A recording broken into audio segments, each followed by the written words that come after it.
يا اهلا يا اهلا. خلاص بقى بنقرب من شهر رمضان، كل سنه وانتم طيبين، ولازم بقى نعمل شويه حاجات كده تسهل علينا وقفه المطبخ وتاثرها كمان، اهم حاجه عشان نلاقي وقت اكتر للعبادات. فشوفي الفيديو معايا للاخر، واوعدك ان شاء الله ان انت هيبقى عندك حماس اكتر انك تقومي وتنجزي كل المهام اللي وراكي. طيب هنعمل ايه بقى النهارده؟ بصوا، انا اساسي عندي اصلا في رمضان الجبنه القريش دي في السحور، مفيش غنى عنها خالص، وبتبقى حاجه خفيفه وما تقوميش الصبح حاسه بحموضه في المعده او حاسه انك متضايقه. يعني انا ما بحبش المقليات خالص في السحور، يعني لو عملتها بعملها يعني نادرا او قليل خالص، لما الولاد بيطلبوها. لكن غير كده بصوا، الجبنه القريش علشان تتاكل وتبقى حلوه والولاد كمان يقبلوا عليها دايما بعملها بالطريقه دي. دايما يعني بفضل الطريقه دي بصراحه، من ساعة ما عملتها والولاد خلاص عجبتهم فبقيت بعملها على طول.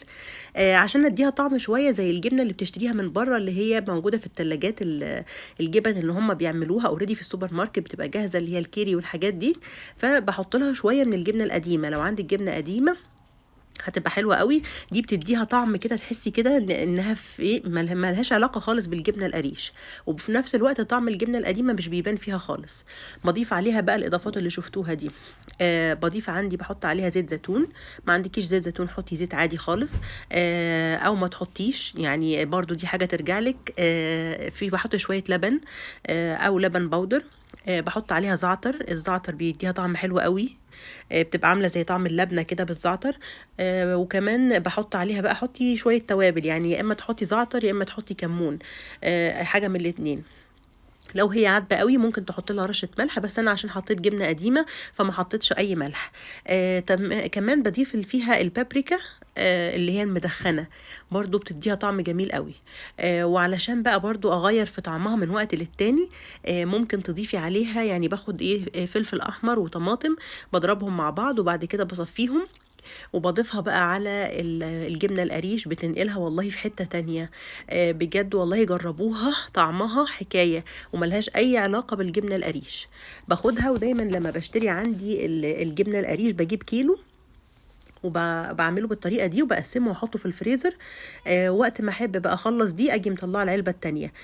خلصت الكميه بكون قبل ما هي تخلص بكون جبت تاني وعملت منها تاني. فدايما موجوده في البيت. اولا هي جبنه صحيه جدا، خفيفه على المعده، احسن كتير من الاجبان اللي موجوده دلوقتي، يعني حتى الجبنه سعرها عالي قوي وعدت ال 100 جنيه كمان، الجبن العاديه اللي بنجيبها. وكمان هي فيها نسبه فورمالين عاليه، ما بتبقيش عارفه هي اصلا مصنعينها ازاي، وعشان تلاقي مصدر كويس بتتعبي عشان تلاقي حاجه كويسه. ولكن الجبنه القريش بصراحه حاجه طبيعيه، حاجة لو قعدت شوية في التلاجة بس حتى نفسها بتبوظ يعني، فمش متضاف إليها أي حاجة تانية. فبجد يعني اعتمدوا الجبنة القريش واعملوها وخلوها دايما عندكم في التلاجة. مفيدة جدا للولاد، مليانة كالسيوم، حاجة كده طبيعية. فما تستخسروش بجد في نفسكم وفي ولادكم ان انتوا تاكلوا حاجه صحيه. فدايما بعملها وعينها، سواء بصراحه في رمضان او غير رمضان، يعني دايما بحب اجيبها واسيبها في الفطار. النهارده بقى كمان انا جات لي السمنه البلدي، انا بصراحه جبت شويه سمنه بلدي برضو مع الجبنه القريش. ما شاء الله كانت جميله قوي، لونها فاتح كده وريحتها جميله، حاجه كده يعني ما شاء الله لا قوه الا بالله، كانت حلوه قوي. انا باخدها بمنتهى البساطه، يعني بسيبها، بحطها في طبق كده زي ما شفتوا، وبرش عليها بقى ايه كميه الملح، يعني حوالي تقريبا كيس ملح. وطبعا بتكون طريه علشان تقدري كده ايه، يعني تكسريها كده بالمعلقه على النار. لو هي جايالك متجمده فانت لازم بقى هتسيبيها طبعا من قبلها بيوم تفك براحتها خالص، وتكوني رشه عليها الملح. بصوا بصراحه هي الطريقه من الالف للياء، طريقه ماما حبيبتي يعني. هي دايما بتعملها كده وانا بعملها زيها. طبعا بقى في حله كبيره على النار، لما كلها بقى كده ايه، اهم حاجه اهم حاجه هو التقليب المستمر. هتقولي لي يعني هفضل واقفه قدامها، هقول لك والله بصي، هي كده، مش لازم تبقي واقفه قدامها، بس لازم تبقي برضو عينك عليها. بصوا بقى الحركه دي انا بحب اعملها من وانا صغيره على طول وماما كانت دايما تتخانق معانا. فدايما بصوا لما نيجي نسيح السمنه كده تلاقوها طلعت بقى كده الايه، طلعت الريم الابيض بتاعها الحلو دوت، على الوش كده، لغايه بقى ما تبتدي تستوي خالص، هتلاقوا الريم ده نفسه نزل كله لتحت وتحول بقى المرته، بتبقى جميله قوي في الاخر. وتلاقوا السمنه نفسها كده خلاص، اما تلاقوا اللون ابتدى يتغير بتاع الملح كده من تحت تشوفيه وتلاقي اللون اتغير، تعرفي انها كده استوت وبقت تمام، وتتخزن معاكي ان شاء الله من السنه للسنه، تقعد ما يجرالهاش اي حاجه، يعني تقعديها بره التلاجة ما بيحصلهاش اي حاجه. فبصراحه بتبقى جميله قوي. فانا ايه يعني زي ما شفتوا كده لونها صافي وريحتها حلوه، يبقى نوع السمنه عندك كويس. وطبعا المرته بتاعتها بتبان كمان من المرته لما بتطلع كريمي كده وحلوه، بتعرفوا كمان ان السمنه كويسه. فطبعا خدوا بالكم برضو وانتوا بتشتروا، عشان الحاجات دي يبقى فيها غش كتير، فلما بتفتحي مثلا الكوره بتاعت السمنه دي لما تفتحيها من جوه لازم تبصي عليها تبقى مرمله وتبقى حلوه. ساعات في ناس بتغش وتحط بقى اللي هي سمنه صناعي وحاجات كده، او بتبقى هي مش لفاها كويس. زي ما انتوا عارفين هم بيعملوا السمنه، هم بيقعدوا يلفوا فيها كده لغايه ما تتكون معاهم وتجمد. فالمهم دي كده اللي هي المرته اللي اتبقت في الاخر. هي ما طلعتش مرته كتير يعني، بس المرته كانت جميله ما شاء الله، حلوه قوي. انتوا عارفين بيبقى طعمها كده ايه يعني، قريب شويه للجبنه القديمه، مش عارفه بصراحه، بس هي يعني اللي ما دقهاش بجد لا فايته كتير. فطعمها بيبقى جميل قوي. واليومين دول طبعا هتلاقوا كمان في فول حراتي موجود في السوق. يا سلام بقى اما تاكلي بقى اكله زي دي كده مع فول حراتي كده، حاجه في حته تانية. الناس بقى اللي بتحب المرته هي اللي هتفهم انا قصدي ايه. خلصت بقى الحمد لله السمنه، وعملت كده زي ما وريتكم العلب كده وعنتها. وجبت بقى كرومب عشان خاطر اعينه بقى في رمضان، مفيش وقت نقطع ونعمل الكلام ده في رمضان. فاهم حاجه بقى ما تشتري كرومبه زي ما شفتوها كده، انا بحبها وسط مش كبيره ولا صغيره، وبتكون من تحت كده ما تحسيش انها لما تيجي ايه يعني تخبطي كده عليها من تحت تحسي انها ولا مكبوسه قوي، عشان الورق بتاعها هيطلع مكرمش من جوه هيضايقك جدا وانتي بتسلقيها، ولا تحسوا انها فاضيه يعني. خليكي كده ايه حاجه ايه وسط، خير الامور الوسط زي ما الرسول عليه الصلاه والسلام كان بيقول. فجبت 2 وهعمل معاكم كل واحدة بطريقة. في ناس بتحب يعني في ناس بتحب تعمل الكرومب بطريقة معينة، يعني بتاخد مثلا الكرومبة زي ما وريته كده، يعني شوية مية بقى على النار في حلة كبيرة، هحط فيها ايه رشة ملح وشوية كمون واقلبهم كويس، وهنزل بالكرومباية بعد ما شلت الراس بتاعتها زي ما شفتوا، هنزل بيها كلها في قلب المية. وبتقعدي بقى تلفي، وكل ما تلفي هتلاقي بقى في ورق بيستوي كده منك، فهتشدي الورق وتطلعيه هيطلع معاكي سهل جدا يعني. بس بتحطي الكرنبايه زي ما هي بالعروق بتاعتها بكل حاجه، وتسيبيها. بس ما اهم حاجه ما تتكيش على الورق في السوا خالص، لان هو بيكمل السوا بتاعه في الفريزر. فاهم حاجه يعني تطلعيها ما فيش يعني، يا دوبك تحطيها في الميه السخنه لانها مغليه، هتشدي الورقه وتطلعيها زي ما بعمل كده، وتطلعيها كمان على ميه ساقعه، طبق تاني فيه شويه ميه ساقعه، علشان ايه يعني توقف السوا بتاعها وما تكملش سواها. انت كده كده لما بتطلعيها وتقطعيها وتحطيها في الفريزر، هي اوريدي في الفريزر بتكمل سواها، فمش معقوله بقى على ما تيجي تلفيها تلاقيها اتهرت معاكي يعني. فخدوا بالكم برضو من الحته دي، عشان دي كانت غلطه بقع فيها قبل كده زمان، ان انا كنت لازم اتاكد ان الورقه نفسها بقت طريه خالص ومستويه، لا ده مش صح. كمان كل ما طولتي عليها في الميه المغليه كل ما بتفقد العناصر بتاعتها. الكرنب نفسه بيفقد العناصر بتاعته، بيفقد الفيتامينات اللي فيه، فليه كده انت في الاخر بتكبي الميه دي وبترميها يعني. اما بقى الطريقه التانية، الطريقه دي ان انت بقى بتشيلي ورقه ورقه، بتقعدي تقطعي كرنبايه كده تطلعي ورقه ورقه. ده للناس اللي بتحب تاخد العروق، في ناس بتحب تاخد عروق الكرنب كده، بتقطعها زي ما هوريكم دلوقتي وتحطها في تعملها تخللها يعني في ميه المخلل وتخللها، بيبقى طعمها كمخلل حلو قوي، هي وشويه الورق الصغير اللي بيتبقى في الاخر خالص ده في اخر الكرنبايه يعني. وفي ناس بتحب تاكله كده يعني، لو الكرنبايه حلوه هتلاقي طعمه حلو يعني. فبتاخدي بقى ورقه ورقه تحطي كده يعني ايه، تجمعي شويه ورق في قلب بعضه، الاحسن يا تحطي ورقه ورقه كده يا متجمعي في قلب بعضهم كده، وتسيبيه بقى هو بينزل في الميه المغليه لوحده، وبرضه بيستوي معاكي بمنتهى السهوله، وتطلعيه نفس الحكايه.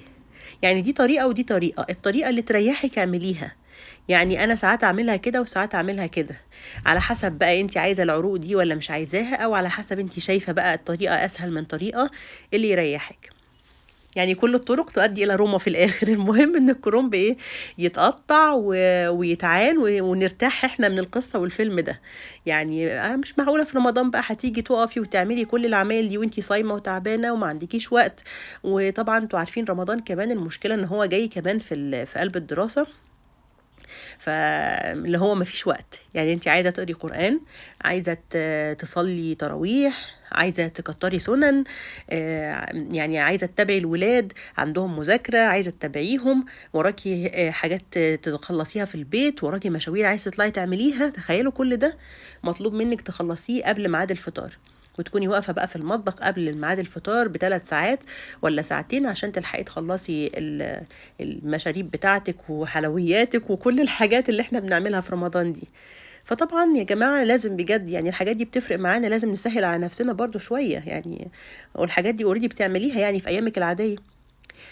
بصوا انا خدت كده العروق اللي بحكي لكم عليها، والراس بتاعه الكرنب قشرتها برضو وقطعتها زي ما انتم شايفين كده، والورق الصغير اللي فاضل في اللي هو قلب الكرنبايه نفسه قطعته برضو، بيبقى حلو قوي في التخليل. هترشي عليه بس شويه ملح ورشه شطه او بابريكا زي ما تحبي، سيبيهم كده شويه وبعدين تيجي ايه ضيفاه بقى. انا كان عندي اوريدي اصلا يعني مخلل دلوقتي هوريهولكم، انا حطيت ضفتهم عليه وخلاص، وكلنا منه وطلع جميل يعني على طول، ما بياخدش وقت.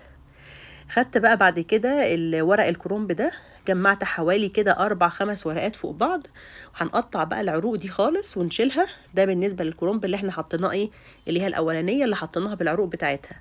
هنقطع كل ده مش عايزينه، وهناخد بقى ايه الورق نفسه هنقطعه كده حوالي 4 كده يعني بالطول وبالعرض، علشان ايه يبقى معاكي على قد لفة الصابع. يعني شوفي انتي بتحبي تعملي لفة صابع الكرنب قد ايه، في ناس بتحبه صغير قوي خالص وفي ناس بتحبه وسط، فعلى حسب انتي بتحبي ايه وقطعيه التقطيعة دي.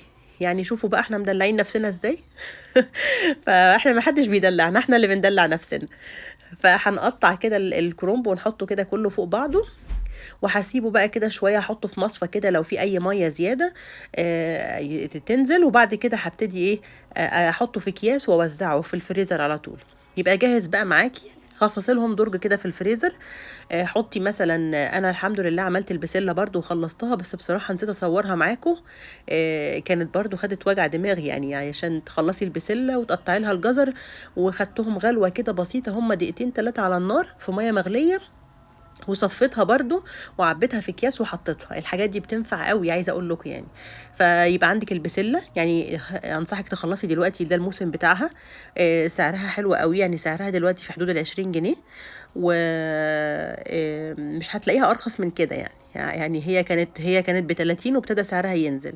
وخلصي برضو حطي عليها الجزر عشان تبقي ايه تطلعيها تعمليها على طول في الصلصه، تعمليها على طول. الجزر كمان حلو قوي اليومين دول، يبقى بسله وجزر، وتعملي الكرنب ده تخلصيه. بتحبي بقى ان انت تعملي شوربه خضار او حاجه، تقطعي مجموعه خضار على بعض وتحطيه، بس انا بصراحه ما بعملهاش يعني. انا المهم عندي اللي هما الحاجتين الاساسيين دول. كده انا خلصت الكرنب ووزعته، بصوا يعني ما شاء الله هم عملوا معايا 3 اكياس، انا حطيت كمان كميه كويسه جدا. فعايزه تحطي بقى الورق الاخضر بتاع الكرنب مع كل كيسه كده، حطيه هو برضو لو بتحبي تحطيه تحت في الحله، او بتقطعي بقى بصل وطماطم وتحطيهم في قعر الحله لو انت عايزه زي ما تحبي. في ناس بتعمله كده وناس بتعمله كده. هنا بقى زي ما وريتكم كان عندي اوريدي مخلل، انا كنت عامله مخلل قرنبيط اصلا، بيبقى في التخليل حلو قوي القرنبيط الصغير ده. جربوه كمان بيبقى تحفه. واللون المية المخلل كده من البنجر، هتجيبي هي نص بنجرايه يعني هتحطيها، بتنقل المخلل في حتة تانية، بتخليه زي بتاع المحلات كده، لونه كده وردي فاتح وما بيأثرش زي ما انتوا عارفين في الطعم، البنجر خالص بيدي لون حلو قوي. بس هتحطيه كده وهو يوم ولا يومين بالكتير هتلاقي نفسك يعني ايه بتاكلي منه، بيخلص على طول. بصوا كنت عامله كمان برطمان لفت كده، انا ما اعرفش ده هيقعد لرمضان ولا لا، ما اعتقدش يعني هيستنى رمضان، فبيبقى طعمه حلو قوي كمان، ده الموسم بتاعه.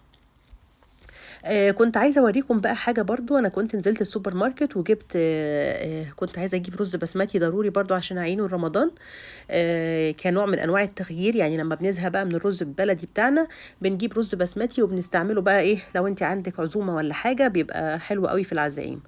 النوع ده كان عندي اصلا، انا حبيت اوريهولكم عشان لو حد يعني عايز يجيب زيه، هو كان كويس بصراحه قوي. اسمه ديفايا تقريبا بالفي، ديفايا. وده كان هو 5 كيلو، انا بجيب ال5 كيلو على بعض. فلاني كنت بجيب الاول الرز البسمتي السايب اللي هو الذهبي ده، بصراحه مش حلو خالص، يعني سيء، عامل زي بتاع اللي بيتقدم في المطاعم السوري والحاجات دي، يعني تحسوه كده لما بيستوي بيتخن كده وبيبقى طعمه تقيل قوي في الاكل. الرز البسمتي الحلو تلاقيه خفيف في اكله، يعني كل ما تاكلي منه انت مش حاسه ان انت بتاكلي كميه كبيره، طعمه خفيف وبتبقى الحبايه بتاعته رفيعه ولونها فاتح، بيبقى حلو قوي. جبت بقى، حبيت اجرب النوع ده المره دي، اسمه الفيصل. هوريكم شكل الحبايه بتاعته دلوقتي. اللي عجبني قوي ان هو في شكاره كده، والشكاره دي لها سوسته، ويعني ايه هم مظبطينها، يعني ممكن انت تحتفظي بيه كده زي ما هو، يعني انا سايباه في الشكاره بتاعته كده زي ما هو، بس هم قافلينها من جوه، مخيطين الشكاره نفسها يعني. هفتحها معاكم وهوريكم شكله دلوقتي. برضو ده نفس الحكايه، ده 5 كيلو برضو، والحبايه بتاعته هتشوفوها دلوقتي، برضو الحبايه رفيعه ولونها فاتح، فدي طبعا بتبقى نتيجتها في الاكل بتبقى احسن كتير. فحبيت اوريكم النوعين دول، النوعين دول كويسين بصراحه، ما شاء الله حلوين. وهاتي ال5 كيلو، يعني ده كمان هيبقوا كتير قوي على رمضان، يعني لو انتوا اسره متوسطه كده هيكفيكوا لاخر الشهر وزياده كمان. اما بقى لو بتعملي عزايم، يعني على حسب بقى انت هتعزمي مين والكميه عندك قد ايه. بس زي ما شفتوا كده معايا كان حلو قوي بصراحه. هتلاقوه في الهايبر ماركتس الكبيره. حبيت ان انا اوريهولكم، يعني لو حد حابب يعرف انواع، لان بصراحه احترت في انواع الرز البسمتي ده وما كانش فيه انواع بتعجبني، بس الحمد لله ده يعني هو ده رز هندي، رز بسمتي هندي، هو ده افضل كتير من السايب، ما انصحكوش بيه. بس يا بنات كده في نهايه الفيديو، يا رب تكونوا استفدتوا معايا النهارده من الحاجات اللي عملناها سوا. هستنى منكم اللايك والسبسكرايب.